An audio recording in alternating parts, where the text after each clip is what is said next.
Hello, everyone, and welcome to Sapphire. It's great to have you with us. Do you remember the last time you looked at your smartphone, perhaps to check the weather, or to order groceries online, or connect with people around the world?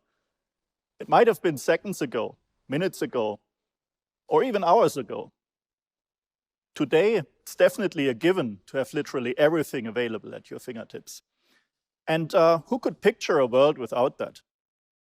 Now, in the business world, we see a similar approach, depending on the industry and company at a different pace perhaps, but the overall direction is clear. We at SAP have also worked towards becoming an intelligent enterprise, with the goal to make business-relevant data available at our fingertips. I'm the Chief Financial Officer of SAP, and today I'd like to share some of these achievements and the benefits that we can draw on. Christian Klein, our CEO, mentioned in his keynote the other day that resilience, profitability, and sustainability characterize an intelligent enterprise. This holds true for SAP's own transformation in general as well, and even more so during the current crisis. Over the past few years, we have consistently transformed across SAP, but also within the finance organization. We drove digitalization, and we injected intelligence in our business processes. Today, we see ourselves in a solid position, and that is mainly because of this transformation. But let's be clear, this transformation was not only about processes and technology. Another decisive factor throughout has been our people. The intelligent enterprise has to equip them with the right processes, tools, and insights that they need to deliver value for our customers. And especially in times of crisis, we have a responsibility to sustain our colleagues' work, to ensure that not only their physical health, by providing masks or enabling remote work, is okay, but also their mental health. Social distancing, as it is applied in many countries currently, clearly has its toll. At the peak, 95% of our staff has been working from home. Some have children at home and need to homeschool. Others do live alone with minimal in-person interaction. No matter what their individual situation is, all of our employees are most critical to us. People make the difference in our business. And we have continuously asked them to be flexible and adopt an agile mindset and culture in various parts of our company. This includes finance, where we have empowered our people and where we have created temporary swarms of cross-functional finance experts as part of an agile working model to drive transformation programs. Looking back from today, this clearly was a very timely step, as it has helped us to create nimble and agile teams that can now collaborate across functions and respond more efficiently and faster to changing needs. Now, obviously, they ask the same agility from us as their employer. Such flexibility then also demands agile and flexible end-to-end processes provided by intelligent and seamless technology. Now, you may ask yourself why I, as the CFO of SAP, talk about technology and people. Simply put, because they are the foundation of any success, including financial success. And this brings me to the 4 ETs that matter today. No extraterrestrials involved here, but rather CFO essentials during these days. The first is business continuity. Look, almost overnight, nearly all of our employee base started working from home. In finance, it actually was 100%. And our first concern, obviously after making sure that our employees were all right, was how to uphold our operational business processes in a remote environment. I'm actually very proud to see how my team came together. The automation investments that we had made previously, our end-to-end processes, as well as our agility approach, have all helped us a great deal and enabled us to be efficient and effective. In our quote-to-cash process, for example, we have seen a significant increase of e-contracting. We use DocuSign, which is integrated in the contracting modules that we run on S/4HANA. This has helped us to close our open pipeline and opportunities without interruption. On the other side of the spectrum, the procure-to-pay process, we benefit largely from our central payment factory. Our shared service center is using the central bank communication tool from SAP to execute almost 95% of our payments. So we have one highly automated route to efficiently execute our payments. Moreover, the automation that the internal use of our intelligent spend portfolio brings us, for example, by using digital assistants and chatbots, has optimized our users' shopping experience for goods via SAP Ariba or for services via SAP Fieldglass, and then also for the T&E management experience via SAP Concur. This central procurement of virtually all goods and services across the company through these business networks has also helped us to increase our spend visibility and make informed decisions. Now next, as we all know, cash is king. And that brings me to the next ET, liquidity. Of course, liquidity has been a core concern, I guess, for all of us since this crisis emerged. That's why my priority as a CFO was from the outset to make sure that we at SAP have real-time visibility on our financial means, both at a group level, but even more so and very importantly at a granular legal entity level. We are in the fortunate position that 1.5 years ago, we implemented the Treasury dashboard as part of our digital boardroom.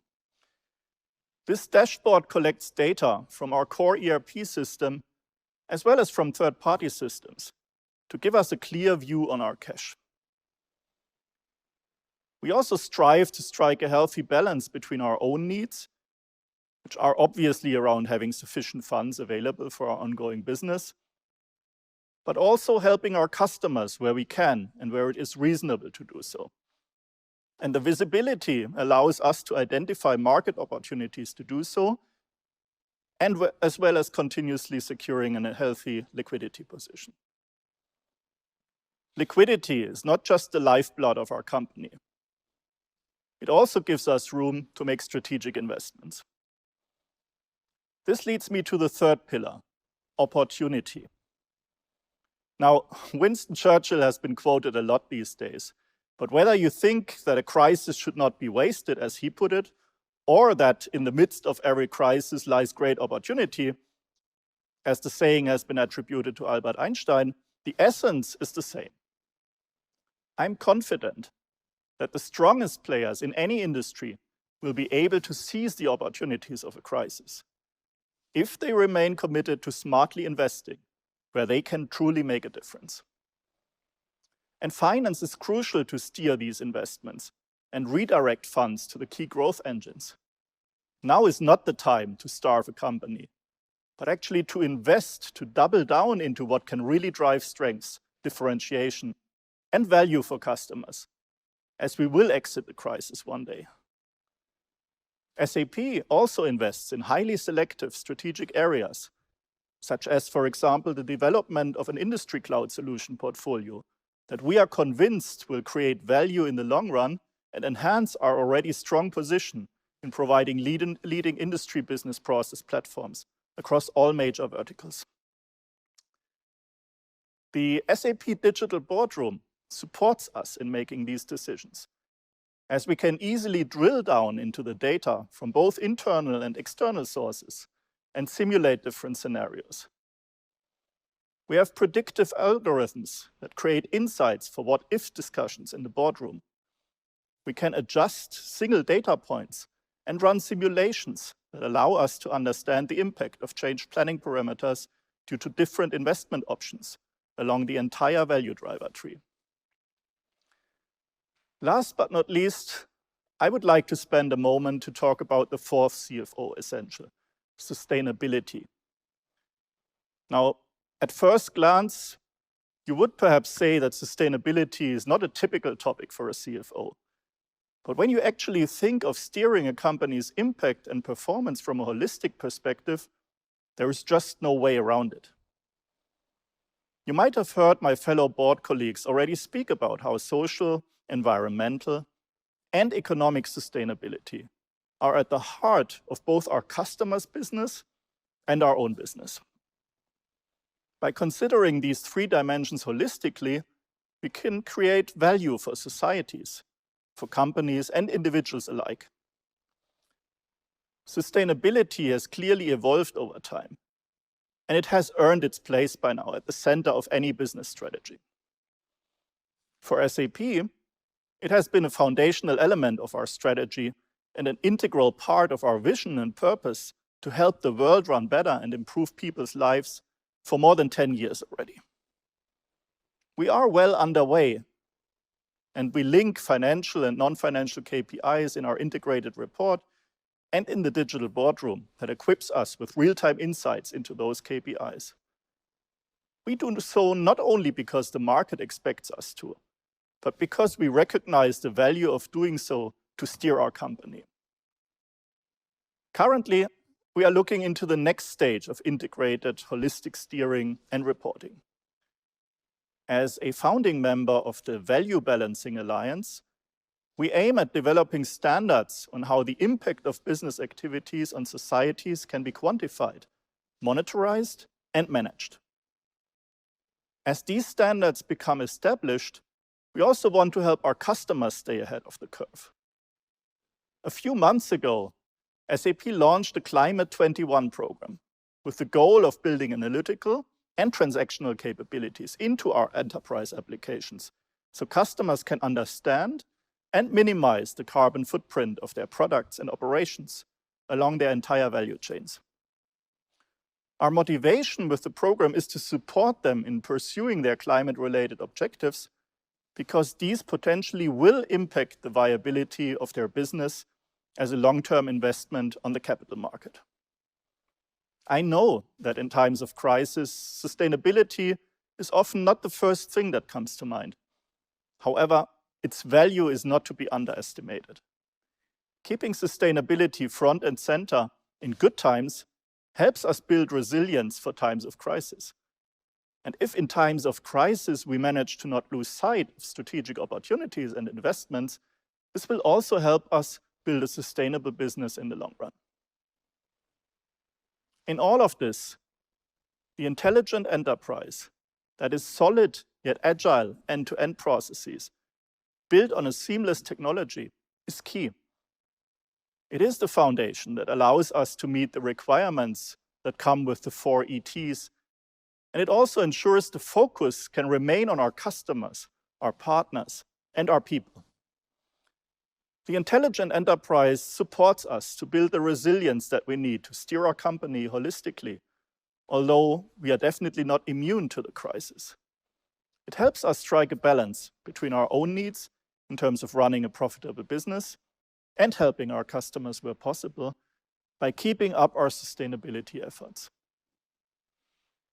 Ladies and gentlemen, we are truly honored by the opportunity to work closely with all of you on our road to the intelligent enterprise. Thank you very much for your trust in SAP as your partner on our collective journey.